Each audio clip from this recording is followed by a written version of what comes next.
Ang latest, isang mga awit na napabilib ang buong mundo, ihatid na.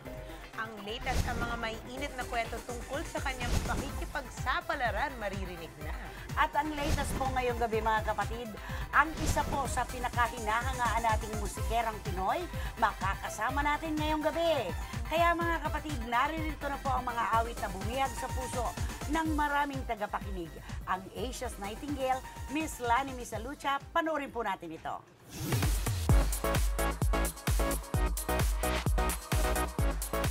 Magandang hating gabi po sa inyong mga kapatid. Naku, eto, ang sabi nila, ang tunay na diva daw ay talagang hindi nakakalimutan kahit mawala. Pagbalik, naku, parang eto pa rin siya, hindi nakakalimutan. Yan ang isang na talagang quality ng isang tunay na diva. At eto, napakapalad ko na makasama at magkaroon ng one-on-one interview sa nag-iisang Asia's Nightingale na si Miss Lani Misalucha. Hello naman! Parang kinabahan ako bigla sa pag-intro ko sa'yo. Akong kinabahan, parang hindi malilimutan. Correct. Oh. You know, yun lang talaga ang malaking pasalamat ko na, you know, each time na nauuwi ako dito sa Pilipinas, it is really one heartwarming event for me each time I come home. Gaano katagal na 8 years ka nang nagsimula nung umalis ka ng Pilipinas para magkaroon ng career sa abroad? Pero syempre marami na nagtatanong sa'yo na bakit ba talaga umalis? Bakit? Di ba kasi sa ako, natatandaan ko, wala kang problema noong 2004. Correct. Kasi bonggang-bongga ang karir ng Lani Misalucha, pero bigla nag-pack up, bigla pumunta ng Amerika. Correct. Bakit? Siguro naman, marami sa inyong nakakaalam, yung tungkol sa mga multi-level marketing, tsaka yung mga, ang tawag mo doon, mga investment, chuchu like that. Napasama kami doon. Okay? Isa kami doon sa nag-invest ng malaking amount.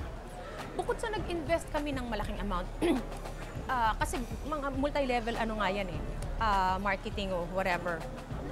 Meron din naman sa amin na nag-invest ng pera. So bukod sa ininvest kami, totally nawala na yon. Okay? Totally nawala na. Dahil nga, di ba?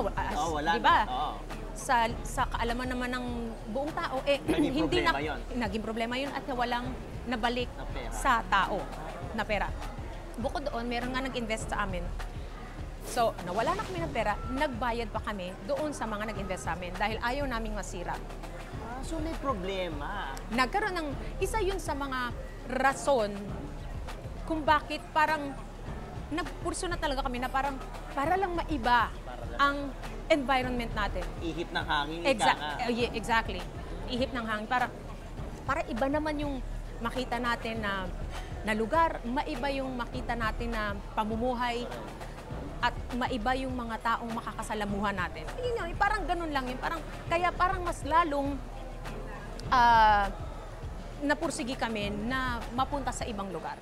Pero eto, kasi nasa Amerika kayo, yun ba kagad mga shows ang ginawa mo o may iba kayong mga trabahong ginawa mo na? Noong may kausap kami sa Amerika, parang gusto namin na ayoko nang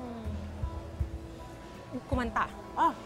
Parang naranasan ayoko nang mag-perform, naranasan ko na.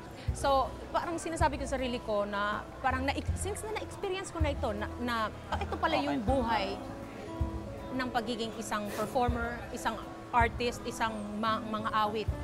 Sabi ko, pinaranas na sa akin to ng Panginoon Diyos. Sabi ko, I think okay na to. It's okay to move on and try other things.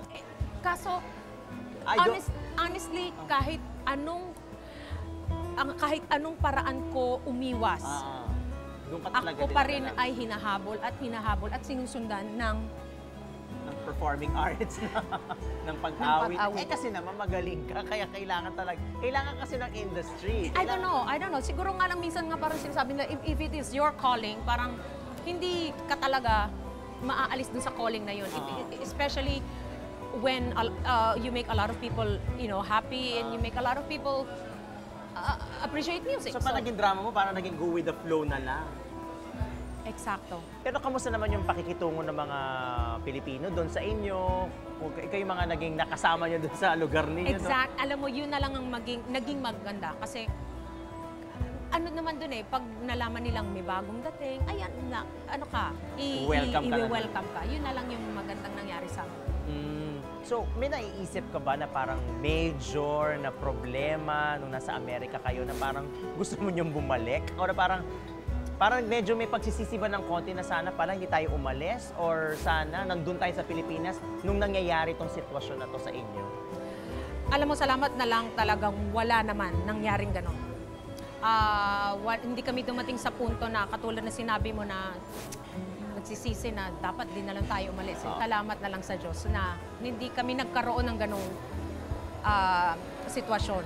Anong greatest lesson mo doon sa 8 years mong stay doon? Lahat na ng nagawa mo doon performances, lahat ng mga palakpak, lahat na ng mga kita mo doon.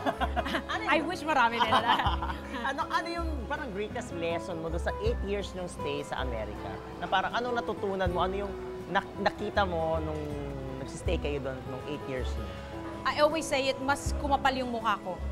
Kasi doon, although madaling mag-appreciate ang mga Amerikano, mga puti, lalo na kung kapag nagustuhan kanila at nakita ang kanila ng husay, they would show their appreciation.